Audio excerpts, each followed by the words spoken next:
اللہم صلی علی محمد وعلی آل محمد وبارک وسلم۔ تمام سننے والوں کو السلام علیکم۔ سورۃ النساء آیت نمبر 101 سے لے کر 104 تک۔ حالت جنگ میں نماز ادا کرنے کا طریقہ اور سفر کی حالت میں نماز قصر کرنے کا طریقہ۔ اعوذ باللہ من الشیطان الرجیم، بسم اللہ الرحمن الرحیم۔ اللہ تعالیٰ فرماتے ہیں وَإِذَا، اور جب ضربتم سفر پر جاؤ تم، فی الارض زمین میں، فلیس تو نہیں، علیکم تم پر، جناح کوئی گناہ، ان کے تقصروا کمی کرو تم، من الصلاۃ نماز سے، ان اگر خفتم خوف ہو تمہیں، ان کے یفتنکم فتنہ میں ڈال دیں گے، ایذا دیں گے تمہیں، الذین وہ لوگ جو کفروا کافر ہیں، انا بے شک، الکافرین کافر، کانوا ہیں، لکم تمہارے، عدوا دشمن۔ اللہ تعالیٰ فرماتے ہیں اور جب تم سفر کو جاؤ تو تم پر کچھ گناہ نہیں کہ تم نماز کو کم کر کے پڑھو، بشرطے تم کو خوف ہو کہ کافر لوگ تم کو ایذا دیں گے، بے شک کافر تمہارے کھلے دشمن ہیں۔ حالت جنگ میں نماز ادا کرنے کا طریقہ اور سفر کی حالت میں نماز قصر کرنا۔ جنگ کی حالت میں نماز ادا کرنے کو صلاۃ الخوف کہتے ہیں۔ نیز یہ بات بھی واضح کر دی کہ نماز ہر حال میں اوقات کے ساتھ ادا کرنا فرض کی گئی ہے۔ پہلے نماز قصر کا حکم جنگ کی وجہ سے دیا گیا، لیکن بعد میں سفر کے لیے بھی عام حکم ہوا۔ سنت اور تعامل سے معلوم ہو چکا ہے کہ قصر نماز سے مقصود 4 رکعت کی جگہ 2 رکعت پڑھنا ہے۔ اگر نماز 4 رکعت سے کم ہوگی تو اس میں قصر نہ ہوگی۔ اگر جنگ کی حالت میں قصر نماز بھی اطمینان ادا نہیں کر سکتے یا جنگ جاری ہے اور نماز کا وقت آ گیا تو پھر اس طریقہ سے پڑھو جو طریقہ بتایا گیا ہے۔ فرمایا وَإِذَا، اور جب کنتا تم ہو، فیہم ان میں، فَأَقَمْتَ پس قائم کرو تم، لہم ان کے لیے، الصلاۃ نماز، فَلْتَقُم پس چاہیے کہ کھڑی ہو، طائفۃ ایک جماعت، منہم ان میں سے، معک تمہارے ساتھ، وَلْيَأْخُذُوا اور وہ لیے رہیں، أَسْلِحَتَہم اپنا اسلحہ، فَإِذَا پس جب سجدوا وہ سجدہ کر چکے، فَلْيَكُونُوا تو ہو جائیں، مِن وَرَائِکُم پیچھے تمہارے، وَلْتَأْتِ اور چاہیے کہ آئے، طائفۃ جماعت، اخری دوسری، لم نہیں، یصلوا نماز پڑھی، فلیصلوا پس نماز ادا کرے، معک ساتھ تمہارے، ولیأخذوا اور لیے رہیں، حذرہم سامان حفاظت اپنا، واسلحتہم اور اسلحہ اپنا، ودّ چاہتے ہیں، الذین وہ لوگ جو کفروا کافر ہیں، لو کاش یا اگر، تغفلون تم غافل ہو جاؤ، عن اسلحتکم اسلحے اپنے سے، وامتیاتکم اور سامان حفاظت اپنے سے، فیمیلون پس وہ حملہ کر دیں، علیکم تم پر، میلۃ حملہ، واحدۃ یک بارگی، ولا اور نہیں، جناح کوئی گناہ، علیکم تم پر، ان اگر، کانا ہو، بکم تم کو، اذن تکلیف، من مطر بارش سے، او کنتم یا ہو تم، مرضی بیمار، ان کے تضعوا تم رکھ دو اسلحتکم اسلحہ اپنا، وخذو اور لیے رہو حذرکم سامان حفاظت اپنا، ان اللہ بے شک اللہ نے اعطیٰ تیار کیا ہے للکافرین کافروں کے لیے عذاباً عذاب مہینہ رسوا کرنے والا۔ فرمایا اے پیغمبر صلی اللہ علیہ وسلم، جب تم ان مجاہدین کے ساتھ مجاہدین کے لشکر میں ہو اور ان کو نماز پڑھانے لگو تو چاہیے کہ ان کی ایک جماعت تمہارے ساتھ مسلح ہو کر کھڑی رہے، جب وہ سجدہ کر چکے تو پرے ہو جائے، پھر دوسری جماعت جس نے نماز نہیں پڑھی ان کی جگہ آئے اور ہوشیار اور مسلح ہو کر تمہارے ساتھ نماز ادا کرے۔ کافر اس گھات میں ہیں کہ تم ذرا اپنے ہتھیاروں اور سامانوں سے غافل ہو جاؤ تو تم پر یکبارگی حملہ کر دیں۔ اگر تم بارش کے سبب تکلیف میں ہو یا بیمار ہو تو تم پر کچھ گناہ نہیں کہ ہتھیار اتار رکھو، مگر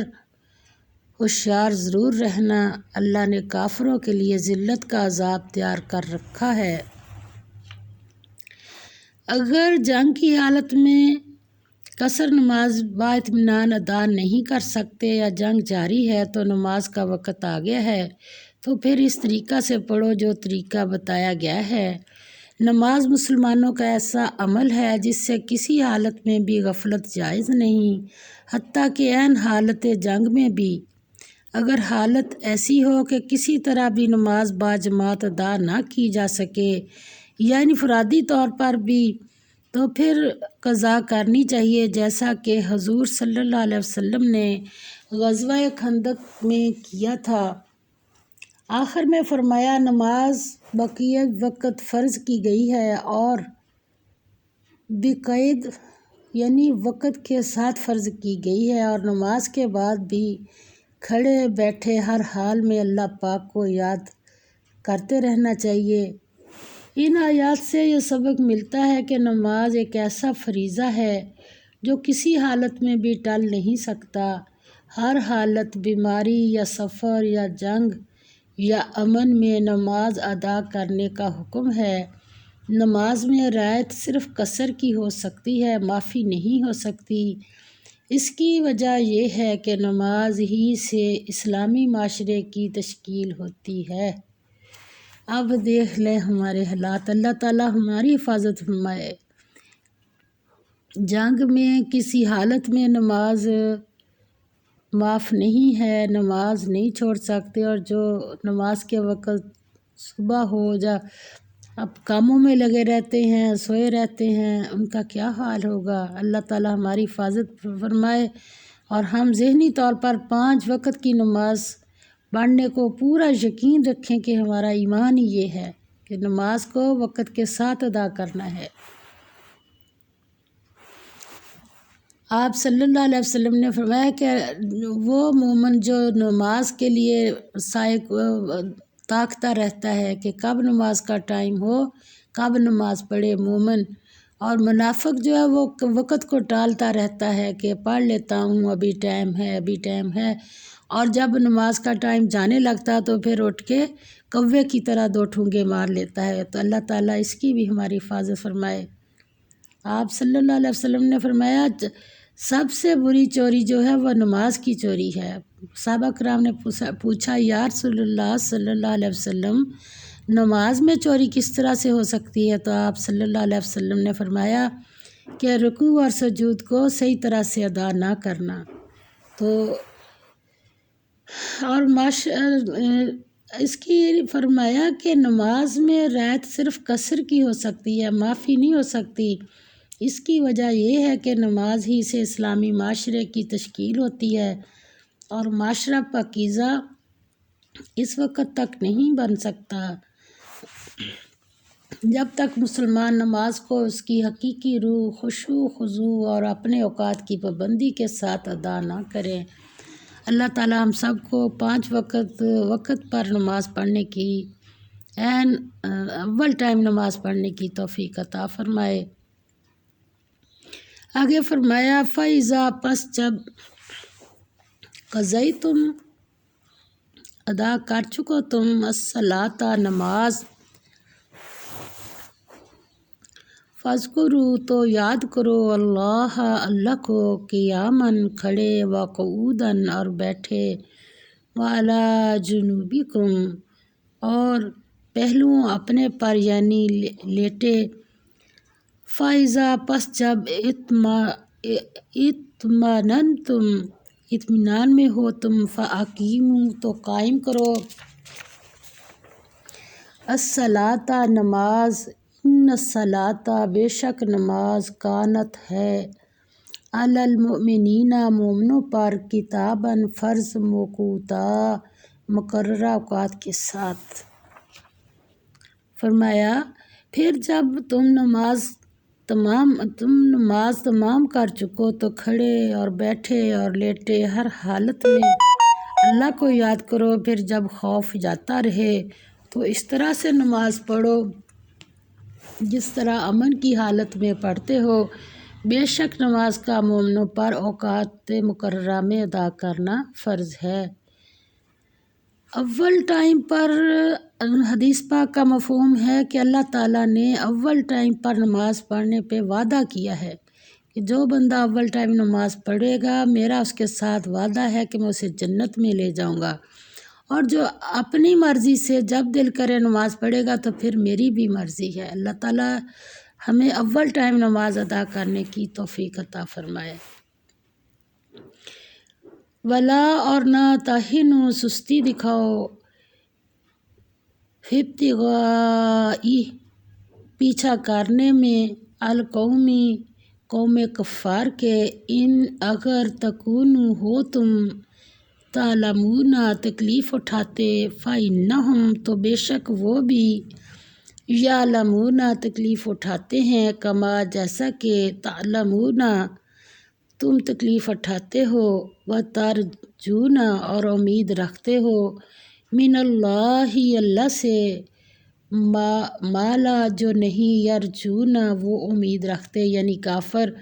وکان اور ہے، اللہ اللہ، علیماً سب کچھ جاننے والا، حکیمہ حکمت والا۔ فرمایا اور کفار کے پیچھا کرنے میں سستی نہ کرنا، اگر تم بے آرام ہوتے ہو